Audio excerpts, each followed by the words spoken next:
I never thought something like this could happen to my family. My daughter Emily was only 8 years old, and she was the light of our lives. She was full of laughter, full of joy, and her curious little mind was always asking questions about the world. My wife and I were proud of how brave she was, how independent. We thought nothing could hurt her, but I was wrong. It all started on a quiet evening. My wife and I had to go out for a couple of hours, so we left Emily home alone for the first time. She was excited about the idea, feeling grown up, and promised us she would be fine. I wasn't worried. Our house was safe, and we weren't going far. Emily was a brave little girl. We came home late, around midnight. The house was dark, quiet. At first, everything seemed normal, but as soon as I stepped inside, I felt something was wrong. A chill ran down my spine, and my heart started to race for no reason. I called out for Emily, but there was no answer. My wife and I rushed upstairs to her room, and that's when we saw her. Emily was lying on the floor next to her bed, completely still. I ran to her side, my hands trembling as I lifted her small body. Her skin was cold to the touch, and for a moment, I thought she was gone. My heart stopped. I shook her gently, calling her name over and over, while my wife, in shock, grabbed the phone to call an ambulance. After what felt like an eternity, Emily stirred. She opened her eyes, but something about her gaze felt off. Her eyes, usually so full of life, looked distant, empty even. She didn't say anything, just looked at me as if she didn't know who I was. Finally, she whispered, "Daddy," but her voice sounded weak, almost like it wasn't her own. We thought she had fainted, maybe from being scared, maybe from being alone for the first time. We took her to the hospital, but after several tests, the doctors said they couldn't find anything wrong with her.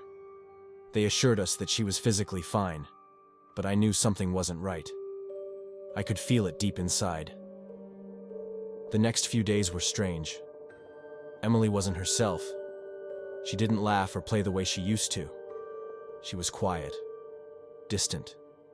She would sit in her room for hours, staring at the wall or out the window, her expression blank. Whenever I tried to talk to her, she would respond with short, empty answers, as if she was lost in her own world. Then the strange things began to happen.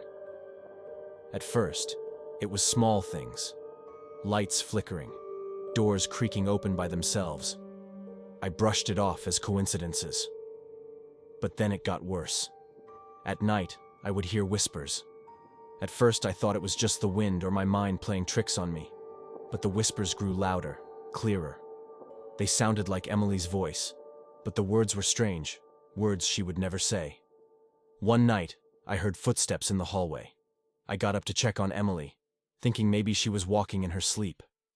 When I opened her bedroom door, she was sitting up in bed, her eyes wide open, staring at the ceiling.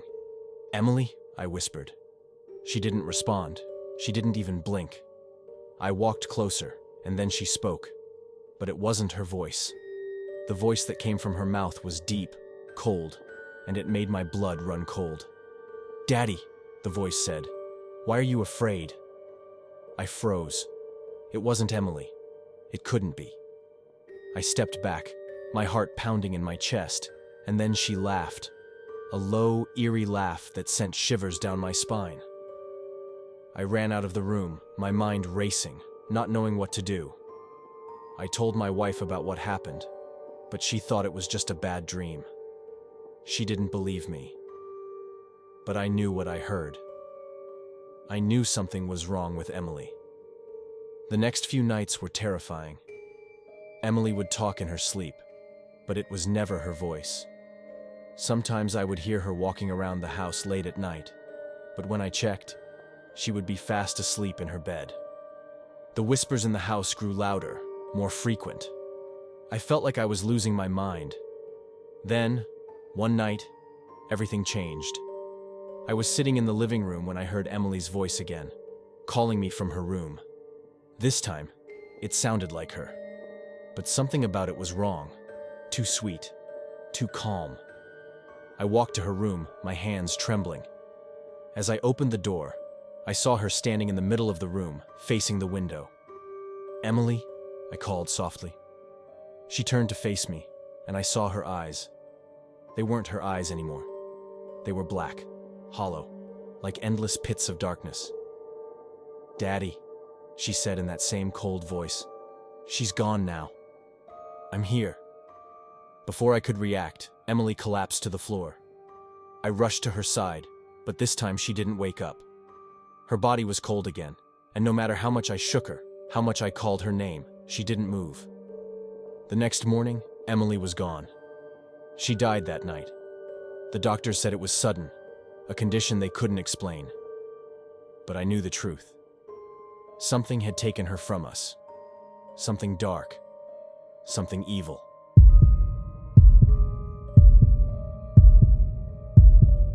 I never believed in curses, at least not until it was too late. My name is Jack, and my wife Sarah and I had always imagined a perfect life together. We were young and in love, and after 2 years of dating, we decided to get married. But there was one thing we never talked about with anyone. 2 months before our wedding, Sarah found out she was pregnant. It wasn't planned, but we were excited. It felt like the next chapter of our lives was unfolding earlier than we expected.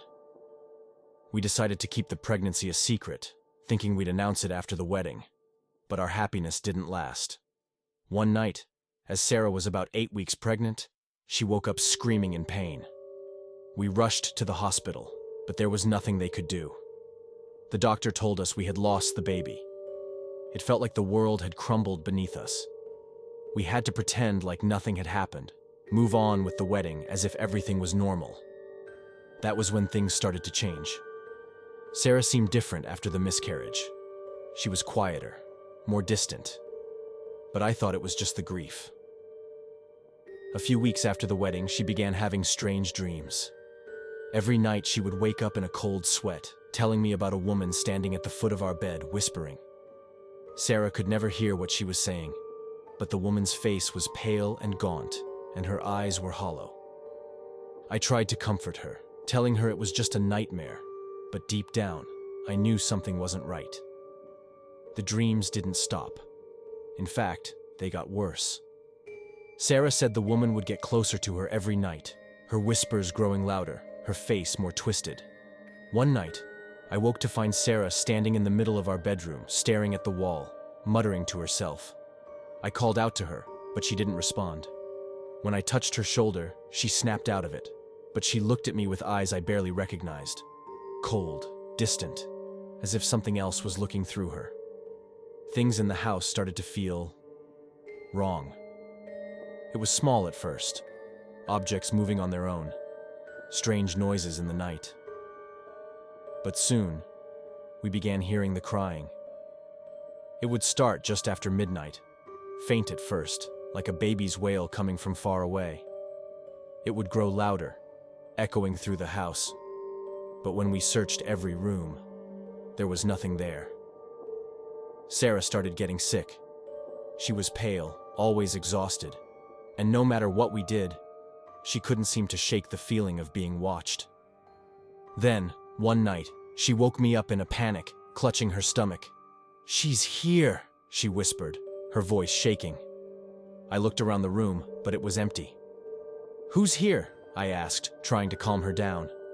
"The woman," she said. "She's here for the baby." The next morning, we found a note written in Sarah's handwriting, but she swore she hadn't written it. The message was short, but it sent chills down my spine. The child must be born. We tried to leave the house, but it was as if something wouldn't let us. The more we packed our things, the heavier the air around us became. It felt like the house itself was alive, watching, waiting for something. One night, the crying returned, louder and more insistent than ever before. Sarah's health continued to decline, and I was losing her, little by little, to whatever was haunting us. The crying wouldn't stop. It filled the walls, vibrating through the floor, and I felt like I was going mad. Then, as Sarah lay in bed, too weak to move, I saw her. The woman from Sarah's dreams, standing at the foot of the bed, her hollow eyes fixed on Sarah's stomach. She smiled, a twisted, malevolent smile that chilled me to my core. "Jack," Sarah whispered, her voice barely audible. She wants the baby back. In that moment, everything became clear. The baby we had lost. It wasn't just gone. It had been taken. The woman, whoever she was, had laid a curse on us. A curse tied to the unborn child we never had the chance to hold. I tried to fight it, but there was nothing I could do. The woman's voice filled the room, a low, guttural chant that shook the very foundations of the house.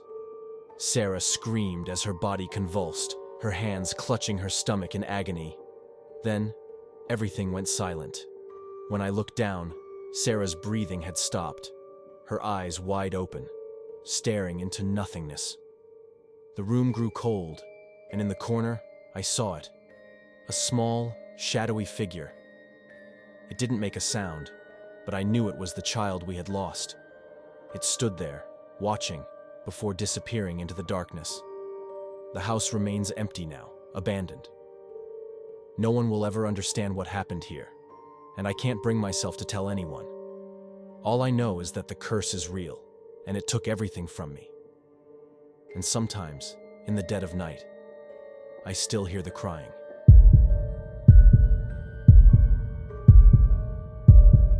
I always thought my son, Jake, was just like any other 11-year-old boy. He was kind, curious, and loved spending time with his friends.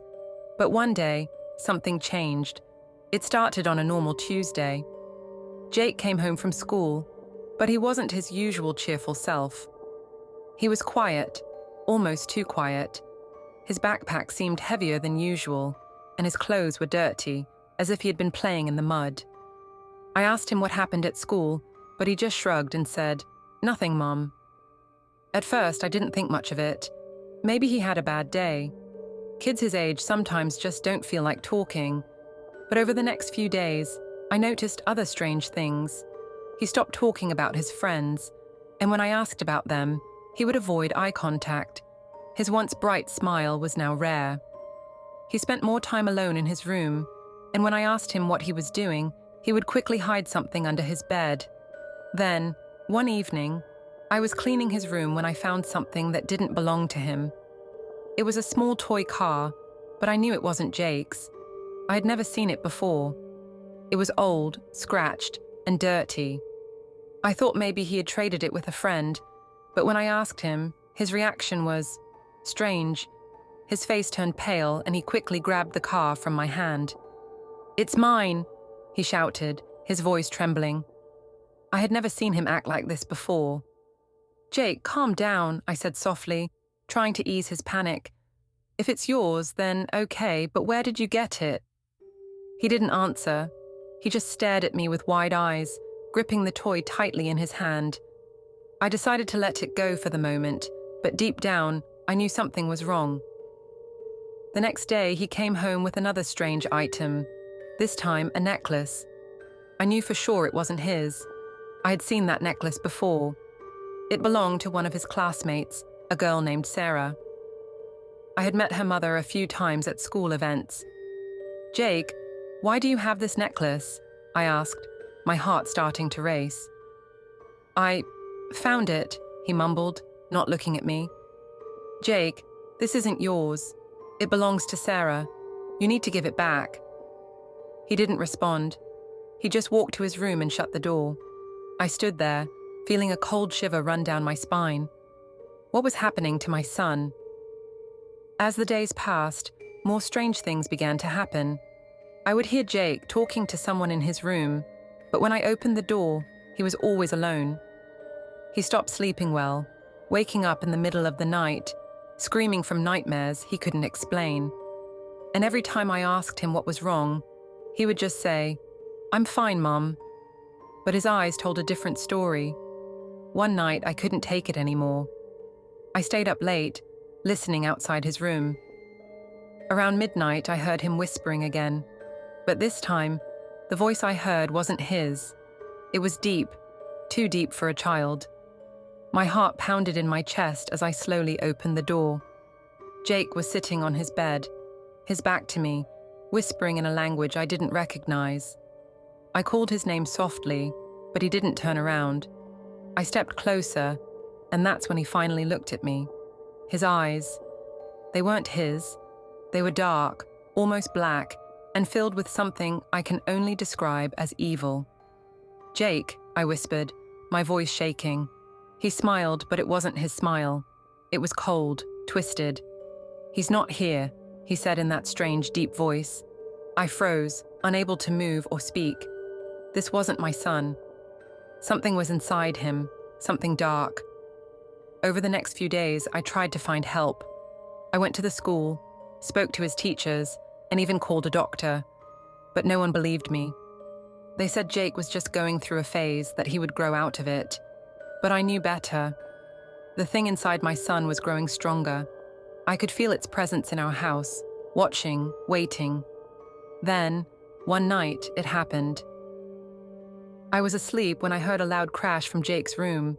I rushed in and found him standing in the middle of the room, his eyes black as coal, holding a mirror that had fallen off the wall.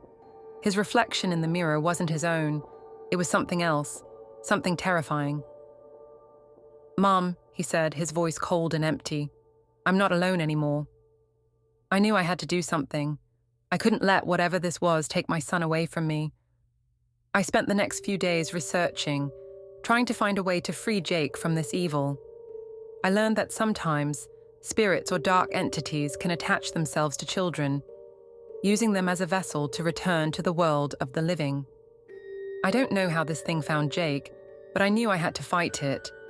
I won't stop until I get my son back, even if it means facing the darkest of forces. Jake, my sweet boy, wherever you are, I will find you.